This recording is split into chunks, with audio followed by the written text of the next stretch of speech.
Hello दोस्तों, आपका स्वागत है घटना चक्र के साइंस पेज नंबर से 619 से 644 के बीच में। चलिए स्टार्ट करते हैं। पहला क्वेश्चन, जेनेटिक्स इंजीनियरिंग जो होती है ये इसके संबंध में विभिन्न भिन्न का पता चलता है। यानी भिंडी का जेनेटिक्स इंजीनियरिंग के संबंध में भिन्न का पता चलता है, यानी इनमें से कौन भिन्न है, मतलब अलग है जेनेटिक्स का। तो बीटी कॉटन जो है जेनेटिक्स इंजीनियरिंग के जरिए बनाया गया है। एम फ्लोरा भी जेनेटिक्स इंजीनियरिंग के जरिए बनाया गया है और गोल्डन राइस भी जेनेटिक इंजीनियरिंग के जरिए बनाया गया है। ओके, लेकिन भिंडी नहीं बनाया गया है। तो BT cotton, M flora, golden rice, BT cotton, M flora और गोल्डन राइस, ये जो है जेनेटिक इंजीनियरिंग के संबंध में है। ओके, नेक्स्ट, निम्नलिखित में से कौन सा एक तिलहन फसल है? तो सूर्यमुखी क्या है? आपका एक तिलहन है। ओके, सूर्यमुखी क्या है? आपका एक तिलहन फसल है। ओके, सूर्यमुखी का एक तिलहन फसल है। जब एक जीन दो या दो से अधिक भिन्न भिन्न लक्षणों को एक साथ नियंत्रित करता है, यह तथ्य कहलाता क्या है? बहु प्रभाविता कहलाती है। जब एक जीन दो या दो से अधिक प्रकार के लक्षण को नियंत्रित करता है, ठीक है, यानी भिन्न भिन्न लक्षणों को नियंत्रित करता है। जब एक जीन दो या दो से अधिक प्रकार के भिन्न भिन्न लक्षण को एक साथ नियंत्रित करता है। ओके, एक साथ नियंत्रित करता है, दो या दो से अधिक जो लक्षण पाया जाएगा वो सबको एक साथ कंट्रोल करेगा। ये क्या कहलाता है? ये बहु प्रभाविता कहलाती है। ओके, क्योंकि देखिए बहु प्रभाविता का मतलब बहुत सा इफेक्ट हो रही होगी, तो बहुत सा इफेक्ट हो रहा होगा तो उसको कंट्रोल करना चाहिए एक ही साथ, तो इसीलिए इसका नाम डाल दिया गया क्या? बहु प्रभाविता। ओके, एक एक ही जीन वो रहेगा लेकिन दो या दो से अधिक लक्षण को कंट्रोल करेगा एक साथ। ओके, उसे कहते हैं क्या? बहु प्रभाविता। नेक्स्ट है, गेहूं पर पाए जाने वाले दो प्रमुख कवक रोग है। कौन सा है? काला कीट और स्मट है। ओके, गेहूं पर पाए जाने वाला दो प्रमुख कवक जो रोग है उसी को क्या कहते हैं? काला कीट और स्मट है। ओके, काला कीट और स्मट है।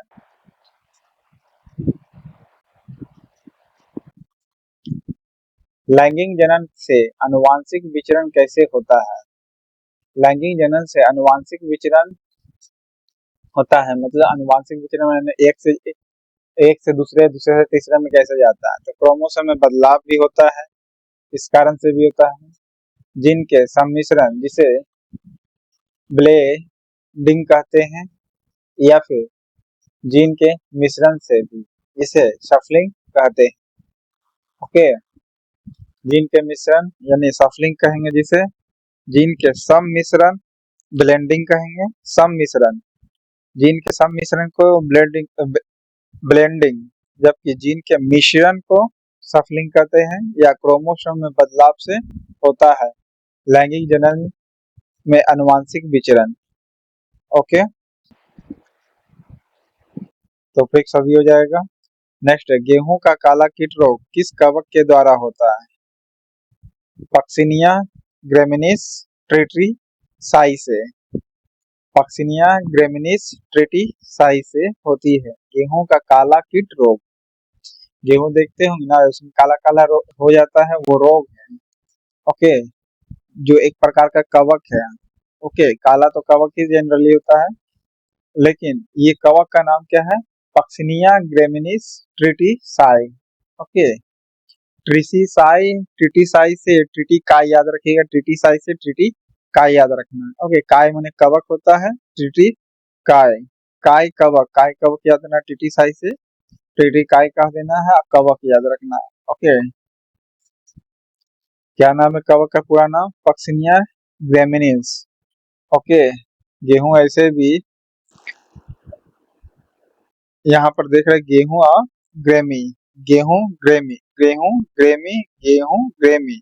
और ट्रिटिसाइड से ट्रिटी, का याद रखिए, का से कवक। ओके, गेहूं ग्रेमिनीस, गेहूं ग्रेमिनीस याद रखिएगा, काला कीट कवक रोग होता है।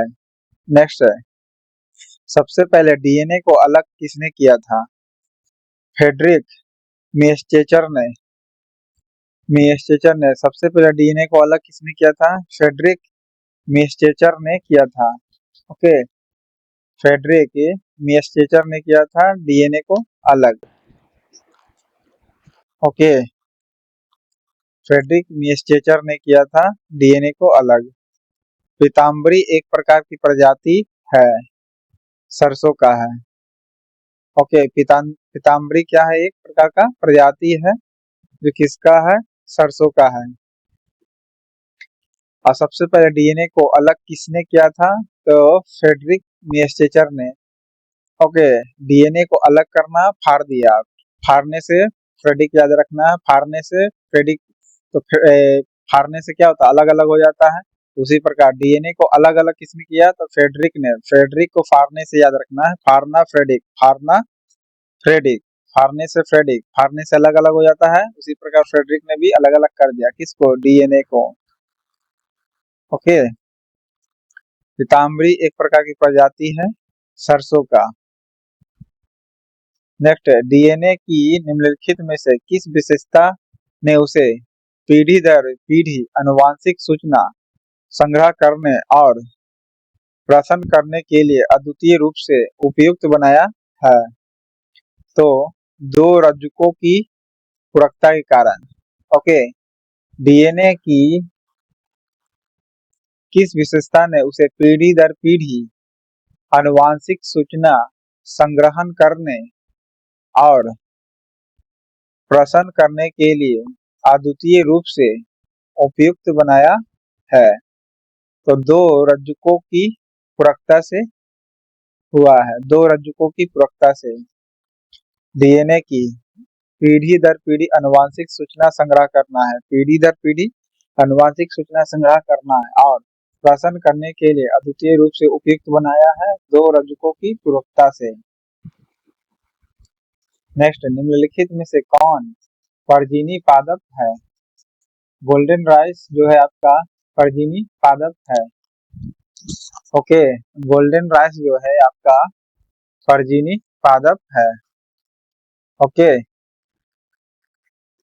परजीवी पादप गोल्डन राइस है। यानी परजीवी क्यों कहा गया? क्योंकि ये अलग प्रकार से जेनेटिक इंजीनियरिंग के जरिए बनाया गया है गोल्डन राइस। ओके, नेक्स्ट है, गोल्डन चावल का एक प्राचीनतम स्रोत कौन सा है? Vitamin A. प्राचीनतम ने प्रचुरता स्रोत लिखना चाहिए था। गोल्डन चावल में एक प्रचुरता स्रोत विटामिन ए पाई जाती है। गन्ने की अर्धशाली की फसल की खेती की बुआई कब होती है? जुलाई अगस्त में। गन्ने की अर्धशाली की फसल, गन्ने का अर्धशाली फसल है। ओके, इसकी बुआई कब होती है? जुलाई से अगस्त के बीच में। ओके, गन्ने की अर्धशाली फसल जुलाई से अगस्त के बीच होती है।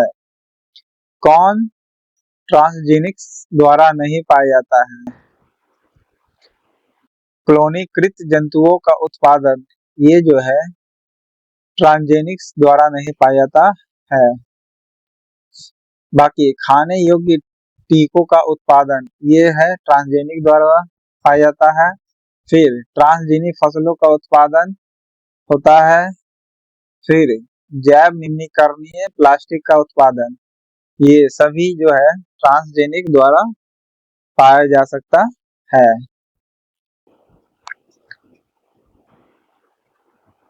जैव निम्नीकरणीय प्लास्टिक जो होता है, इसका उत्पादन ट्रांसजेनिक के द्वारा पाया होता है। यानी जो खुद ब खुद खत्म हो जाए तो ट्रांसजेनिक के द्वारा बनाइए। फिर ट्रांसजीनी फसल भी, ट्रांसजीनी फसल तो याद ही रहेगा, ट्रांसजेनिक्स ट्रांसजीनी, ट्रांसजेनिक्स ट्रांसजीनी। ओके, ट्रांसजेनिक्स ट्रांसजीनी फसल का उत्पादन है। या फिर खाने योग्य टीका, टीकों का उत्पादन, ये सब अभी ट्रांसजेनिक के जरिए होती है। नेक्स्ट है प्रायः समाचार में आने वाला केस 9 प्रोटीन क्या है? लक्ष्य साधित जीन उत्पादन, टारगेट जीन एडिटिंग जिसे कहते हैं, में प्रयुक्त आणविक कैंची है। ओके, आणविक कैंची कहिए ये है, यानी टारगेटेड जीन एडिटिंग जो होता है उसमें प्रयुक्त आणविक कैंची कहा जाता है। आणविक कैंची किससे कहा गया? कैस 9 को। कैस 9 कैंची, कैस 9 कैंची याद रखिएगा, कैस 9 से कैंची याद रखना, लेकिन CAS ही नहीं बल्कि CAS, कैस, कैस कार जो होता है ना वो कैस 9 प्रोटीन है ये। ओके, ये क्या है? कैस 9 से कैंची याद रखना, कैस 9 से कैंची याद रखना, कैस 9 प्रोटीन से कैंची याद रखना है। लेकिन ये क्या होता है? टारगेटेड जीन एडिटिंग होता है, यानी आप जिसको टारगेट कर रहे हैं उसको ही एडिट करेंगे, उसी को कहेंगे कैस 9 प्रोटीन। नेक्स्ट है जेनेटिक्स इंजीनियरिंग में निम्न में से किसका प्रयोग होता है? प्लाज्मोडियम प्लाज्मिडम का होता है, ठीक है, प्लाज्मिडम का होता है। जेनेटिक्स इंजीनियरिंग में निम्न में से किसका प्रयोग होता है? प्लाजिड का होता है। नेक्स्ट है पायरिया किस फसल का कीट है? गन्ने का है। ओके, पायरिला किस फसल का कीट है? गन्ने का है। ओके, पायरिला जो है किस फसल का कीट है? गन्ने का है। नेक्स्ट है मूंगा रेशम किस राज्य में उत्पादन होता है? तो असम में होता है। ओके, मूंगा रेशम जो है किस राज्य में उत्पादन होता है? असम में होता है मूंगा रेशम का। मूंगा रेशम का कहाँ उत्पादन होता है? असम में। ओके, वैसे सबसे ज्यादा कर्नाटक में होता है रेशम, लेकिन मूंगा रेशम का बात किया गया तो असम में। नेक्स्ट है डीएनए द्वि हेलिक्स प्रारूप को पहली बार किसी ने प्रतिपादित किया था? वाटसन एंड क्रिक ने किया था। इजी क्वेश्चन है, देख रहे 80% लोगों ने सही मारा है। नेक्स्ट है शिशु का प्रतित्व स्थापित करने के लिए, यानी शिशु का कौन पिता है इसके बारे में पता करना, तो इसके एक तकनीकी का प्रयोग किया जा सकता है, डीएनए फिंगरप्रिंटिंग का किया जाता है। नेक्स्ट है पुरुष जीन संगठन होता है 23 जोड़ा, ठीक है, या XY, महिला का XX। पुरुष जीन में क्या क्या पाया जाता है? X और Y दोनों पाया जाता है, लेकिन महिला में सिर्फ XX ग्रुप पाया जाता है, यानी X प्रकार का। बायोचिप में क्या होता है? RNA और DNA तथा प्रोटीन होती है। ओके, बायोचिप में क्या होता है? RNA, DNA तथा प्रोटीन होती है। ओके, बायोचिप में क्या होता है? RNA, DNA तथा प्रोटीन होती है। नेक्स्ट है निम्नलिखित में से किस फसल में सबसे ज्यादा प्रतिशत तेल की मात्रा होती है? तो तिल की होती है। ओके, निम्नलिखित में से किस फसल में सबसे ज्यादा प्रतिशत तेल की मात्रा होती है? तो तिल की होती है। ओके, मतलब कोई फसल है उसमें सबसे ज्यादा परसेंटेज तेल निकलेगा किस में? तो तिल में निकलेगा। ओके, मूंगफली, सूरजमुखी, सोयाबीन के तुलना में तिल में। फिर नेक्स्ट है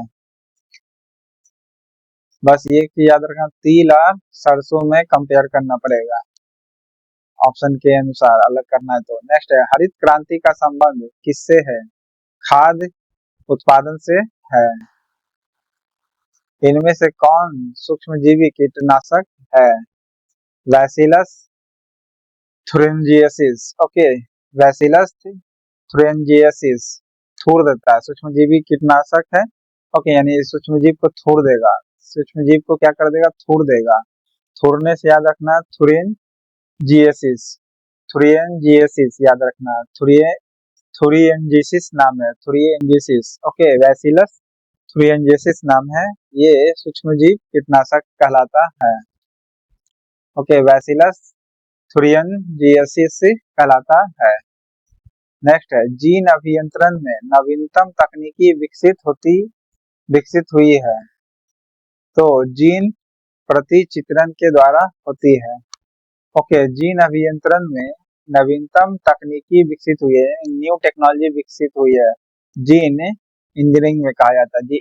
ओके, तो ये क्या टेक्नोलॉजी विकसित हुई है? तो जीन का प्रतिचित्रण लिया जा सकता है। ओके, प्रतिचित्रण लिया जाता है जीन का, जीन एडिटिंग में नवीनतम टेक्नोलॉजी विकसित की गई है। ओके, प्रतिचित्रण की गई है जीन इंजीनियरिंग में, ये नया टेक्नोलॉजी है जिसका जीन का क्या कर सकते हैं, प्रतिचित्रण ले सकते हैं, उसी कहते हैं नवीनतम टेक्नोलॉजी जीन अभियंत्रण में। नेक्स्ट है, कौशल किस फसल की उन्नत प्रजाति है? यानी फसल का नाम है, मूंगफली का नाम है कौशल। ठीक है, कौशल किस फसल की उन्नत प्रजाति है? तो मूंगफली का है। ओके, ये उन्नत फसल प्रणाली है कौशल का। ओके, कौशल नाम का लड़का जो है था मूंगफली बेचता था। ठीक है, कौशल नाम का लड़का क्या करता था?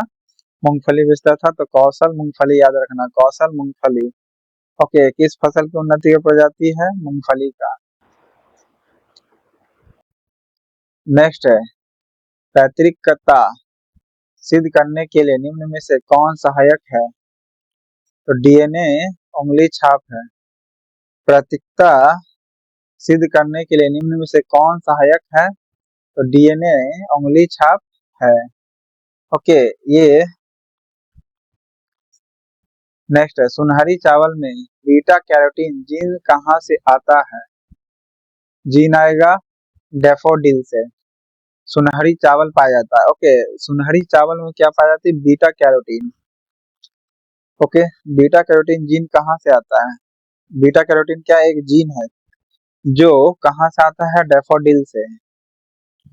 सबसे पहले सुनहरी चावल में बीटा कैरोटीन पाया जाता है और ये एक प्रकार का जीन है जो कहाँ से आता है? डैफोडिल से।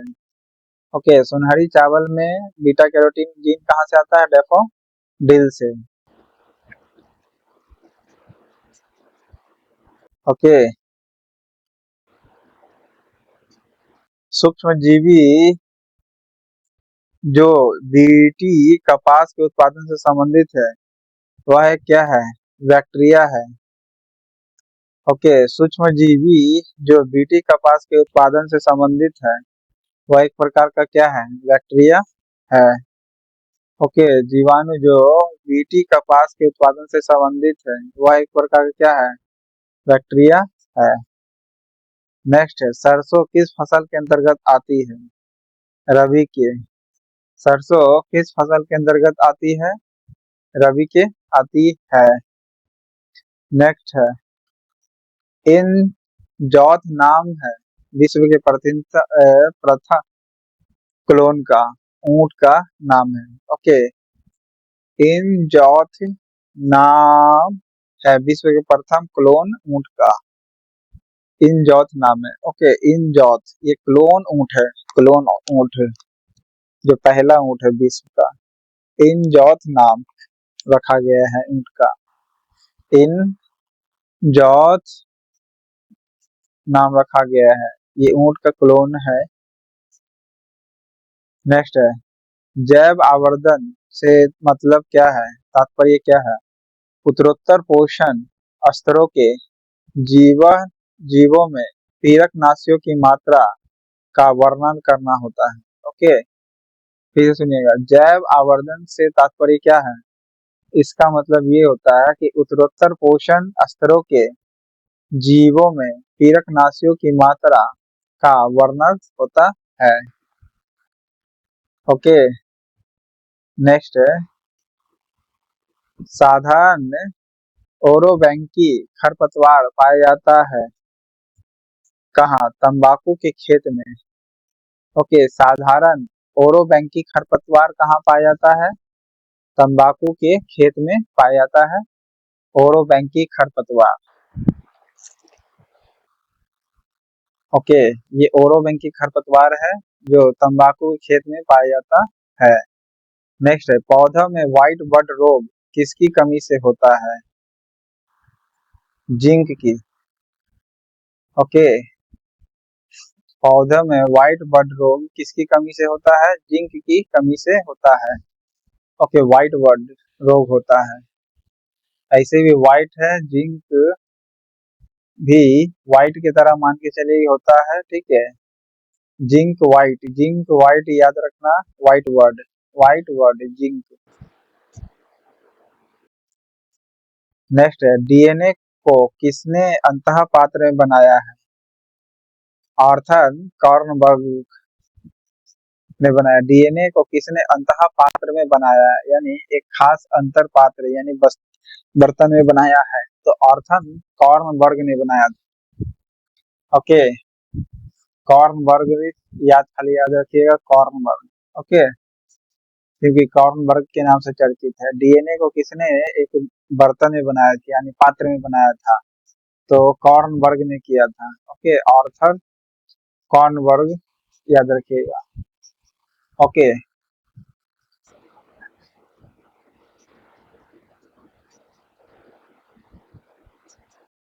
नेक्स्ट है, निम्नलिखित में से बुकनी रोग किससे संबंधित नहीं है?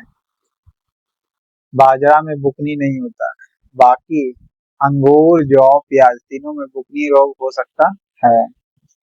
ओके, अंगूर, जौ, प्याज तीनों में बुकनी रोग हो सकता है।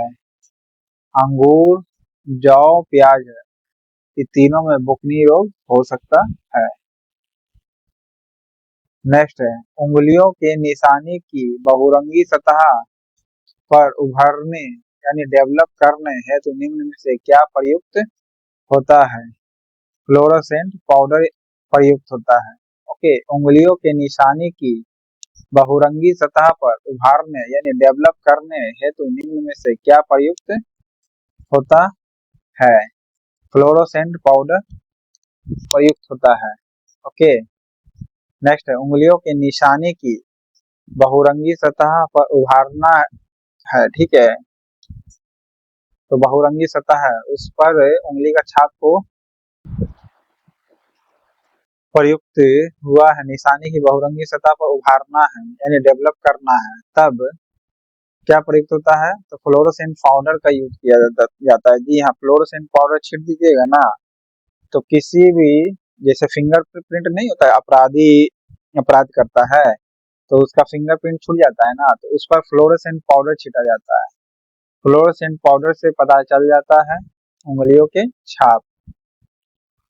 ओके, फ्लोरो फिंगर याद रखिए, फ्लोरो फिंगर। ओके, फ्लोरो फिंगर याद रखिएगा, फ्लोरो फिंगर, फ्लोरो फिंगर याद रखना है, फ्लोरो से फिंगर। ओके, उंगली छाप निकाला जाता है फ्लोरोसेंट पाउडर से।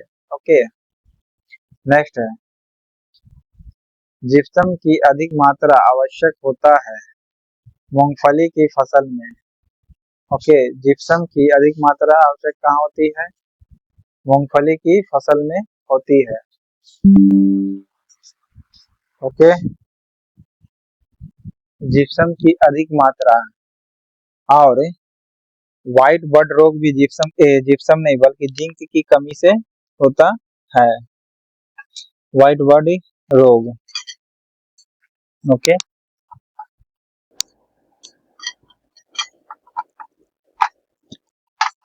नेक्स्ट है,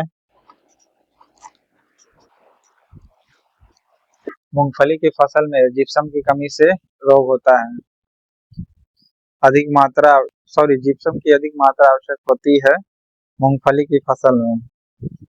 जिप्सम की अधिक मात्रा आवश्यक किस में होती है? मूंगफली की फसल में होती है। ओके, अभी बताए थे गेहूं की फसल में बीमारी कवक रोग से, बताइए कौन सा होता है?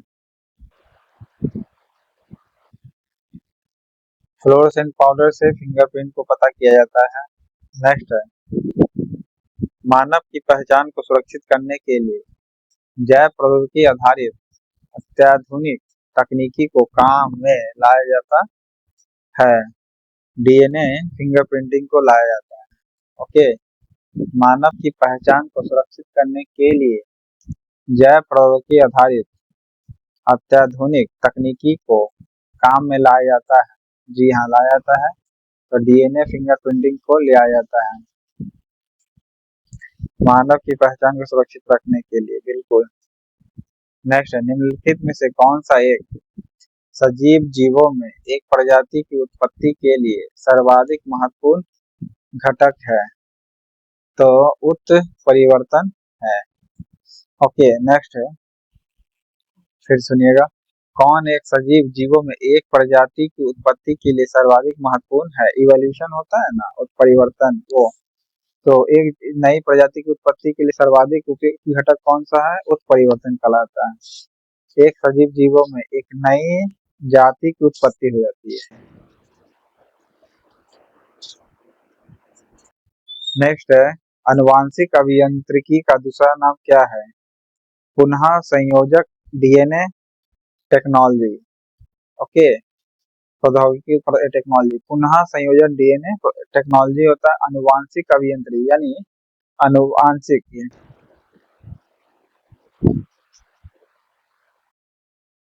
इंजीनियरिंग का दूसरा नाम क्या है? पुनः संयोजन डीएनए प्रौद्योगिकी, यानी डीएनए को फिर से क्या कर सकते हैं? उसको रीमैकेनाइज, ओके, कर सकते हैं। नेक्स्ट है, नीलम किस फसल की प्रजाति है? आम का है। नीलम किस फसल की प्रजाति है? आम का है। मूंगफली में अधिक जिप्सम की आवश्यकता होती है। और जेनेटिक्स इंजीनियरिंग का दूसरा नाम क्या है? पुनः संयोजन डीएनए टेक्नोलॉजी है। ओके, नेक्स्ट है, मनुष्य में कौन सा क्रोमोसोम के मिलाने से बालक का जन्म होता है? पुरुष का Y, स्त्री का X। ओके, पुरुष का Y और स्त्री का X होता है। मनुष्य में कौन सा क्रोमोसोम के मिलाने से बालक का जन्म होता है? XY का। पूसा बोल्ड एक प्रजाति है किसकी? सरसों का है। पूसा बोल्ड किसके यहाँ है? एक प्रजाति है सरसों का। ओके, पूसा बोल्ड एक प्रजाति है किसकी? सरसों की है। ओके, पूसा पुष्पा जो रहती है ना, सरसों को सर पर बहुत ज्यादा तरीके से लाती है। ओके, बोल्ड तरीके से लाती है, जैसे भारी होता है ना, भारी को बोल्ड कर सकते हैं। ओके, पूसा बोल्ड एक सरसों है, एक प्रजाति है। पूसा बोल्ड क्या है? सरसों की प्रजाति है। पुष्पा जो है ना, सरसों को माथा पर बोल्ड तरीके से लाती है। पुष्पा जो है, पुष्पा से पूसा याद रखना है, पुष्पा से पूसा याद रखना है, और सर पर लाती है क्या? सरसों। ओके, मूंगफली में अधिक जिप्सम की आवश्यकता होती है। नेक्स्ट है, वरुण योजना का संबंध किससे है? कृत्रिम वर्षा से है। ओके, वरुण योजना का संबंध, ऐसे ही वरुण का मतलब क्या होता है? वर्षा।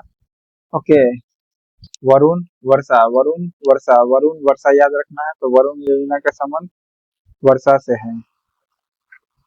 नेक्स्ट है, मक्का में सफेद काली किस तत्व की कमी से होती है? जिंक की कमी से होती है। मक्का में सफेद काली जो रोग हो जाती है किस तत्व की कमी से होती है? जिंक की कमी से होती है। जिंक अगर कम होगा तब मक्का में काली किस्म की बीमारी हो जाती है। नेक्स्ट है, डीएनए फिंगरप्रिंटिंग का उपयोग किन निम्न क्षेत्रों में होता है? सभी में होता है। पैतृत्व, केवल पैतृत्व विवाद में? जी हाँ। न्यायालय छानबीन में सहायक होती है। वैज्ञानिक परीक्षण, बिल्कुल हाँ होती है। केवल संकाटापन जो प्राणी होती है उसके संरक्षण में होती है। नेक्स्ट है, सूडोमोनास सोलेनी सियरम किसमें होता है? सूडोमोनास सोलेनीसियरम किसमें होता है? आलू का सैथिल रोग में होता है। आलू का सैथिल रोग जो होता है इसमें होता है सूडोमोनास सोलेनीसियरम। आलू का सैथिल रोग होता है सूडोमोनास सोलेनीसियरम। सोलेनीसियरम, आलू में सैथिल रोग होता है। सैथिल सोलेनीसियरम याद रखना, सैथिल। ओके, आलू में होता है सैथिल सोलेनियसियरम। सोले, सैथिल सोले, सैथिल सोले, सैथिल सोले याद रखना, सैथिल सोले। ओके, सैथिल रोग जो होता है सोले, सोले से सोलेनियसिस याद रखिएगा, सोलेनियसियरम, सोलेनियसियरम कहा जाता है, सोलेनियसियरम, निसीयरम, सोलेनिसीयरम कहलाता है। नेक्स्ट है सुडोमोनास सोलोनिसीयरम कहलाता है आलू का सैथिल रोग। नेक्स्ट है दलहनी फसलों के उत्पादन में हेतु कौन सा उत्पादन आवश्यक है? कोबाल्ट का। दलहनी फसलों के उत्पादन में कौन तत्व आवश्यक है? तो कोबाल्ट का आवश्यक है। ओके, दलहनी फसलों के उत्पादन में कोबाल्ट आवश्यक होती है। ओके, नेक्स्ट जेम्स वाटसन तथा फ्रांसिस क्रिक का संबंध किस खोज से है? डीएनए के संरचना से है। ओके, डीएनए की संरचना से है। नेक्स्ट जीन के भीतर अनुक्रम आधार परिवर्तन कहलाता क्या है? उत्परिवर्तन। ओके, जीन के भीतर अनुक्रम आधार परिवर्तन। ओके, यानी जीन के ही अंदर धीरे धीरे परिवर्तन आता है, इसी को कहते हैं उत्परिवर्तन। ओके, यानी इवोल्यूशन, उत्परिवर्तन, जीन के अंदर आधार परिवर्तन आती है। ओके, आधार अनुक्रम आधार परिवर्तन होता है, उत्परिवर्तन कहलाता है। नेक्स्ट है जैनिको प्रौद्योगिकी है क्या? आनुवांशिक रोगों की पूर्व सूचना प्रदान करने की तकनीकी है।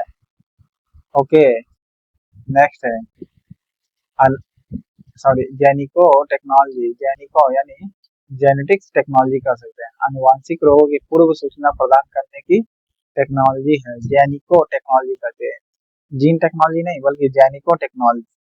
ये इससे ये पता चलता है कि आनुवांशिक जो रोग प्राचीन काल से आते रहा है किसी शरीर के अंदर, इसकी पूर्व सूचना से संबंधित है, जेनिको। ओके, महाधान जिसे कहते हैं सुपर राइस विकसित किया है किसने? जीएम खुश ने, जीएस वाले खुश ने किया है। महाधान जो सुपर राइस है विकसित किया किसने? जीएस खुश ने किया है। महाधान सुपर राइस है। ओके, जीएस खुश ने किया है। नेक्स्ट है मानव प्रजनन तकनीकी में अभिनव प्रगति के संदर्भ में प्राकेंद्रित स्थानांतरण का प्रयोग किस लिए होता है? तो संतान में सूत्र कणिका वाले रोगों का निरोध होता है। ओके, नेक्स्ट है मानव प्रजनन तकनीकी में अभिनव प्रगति के संदर्भ में प्राकेंद्रित स्थानांतरण का प्रयोग किस लिए होता है? तो संतान में सूत्र कणिका वाले रोगों का निरोध से संबंधित है। ओके, संतान में सूत्र कणिका वाले रोगों का निरोध से संबंधित है। नेक्स्ट है सफेद कीट के एक महत्वपूर्ण कवक रोग है सरसों का। ओके, सफेद कीट एक महत्वपूर्ण कवक रोग है किसका? सरसों का। निम्नलिखित में से कौन एक सही सुमेलित नहीं है? धान हरित वाली रोग होता है, नहीं। चना में उकटा रोग हो जाता है, जी हाँ। मटर में बुकनी रोग हो जाता है। बाजरा में अरगट रोग होता है, बाजरा में अरगट रोग होता है। मटर में बुकनी रोग होता है। मटर में कौन सा रोग होता है? बुकनी रोग होता है। चना में उकटा रोग होती है। ओके, नेक्स्ट है किस फसल का उल्लेख ऋग्वेद एवं मनुस्मृति जैसे प्राचीन ग्रंथों में उल्लेख मिलता है? कपास का। ओके, किस फसल का उल्लेख ऋग्वेद एवं मनुस्मृति जैसे प्राचीन ग्रंथों में उल्लेख मिलता है? कपास का मिलता है। डीएनए फिंगरप्रिंटिंग का विकास सर्वप्रथम किसने किया था? एलेक जेफ्रेज ने। जेफ्रेज ने क्या किया था? डीएनए फिंगर प्रिंटिंग का विकास। फ्लोरोसेंट पाउडर छिटा जाता, पता है ना, डीएनए एविडेंस पता करने के लिए। डीएनए फिंगरप्रिंट का विकास सर्वप्रथम किसने किया था? फिंगरप्रिंटिंग का विकास किया था डीएनए का, तो किसने किया था? एलेक जेफ्रेज ने किया था। ओके, किसने किया था? एलेक जेफरेज ने किया था। ओके, एलेक जेफरेज ने क्या किया था? डीएनए फिंगर प्रिंटिंग का विकास किया था। नेक्स्ट है, कपास के रेशे प्राप्त होते हैं किससे? बीज से होते हैं। ओके, कपास के रेशे जो होते हैं प्राप्त किससे होते हैं? बीज से होते हैं। लास्ट है, भारत के डीएनए फिंगरप्रिंटिंग के पिता के रूप में किसे जाना जाता है? लालजी सिंह को। भारत में डीएनए फिंगरप्रिंटिंग के पिता के रूप में किसे जाना जाता है? लालजी सिंह को जाना जाता है। ओके, भारत में डीएनए फिंगरप्रिंटिंग के पिता के रूप में किसे जाना जाता है? तो लालजी सिंह को जाना जाता है। इस प्रकार 60 क्वेश्चन था। घटना चक्र चैनल पसंद आए तो लाइक करिएगा, सब्सक्राइब करिएगा। Thank you.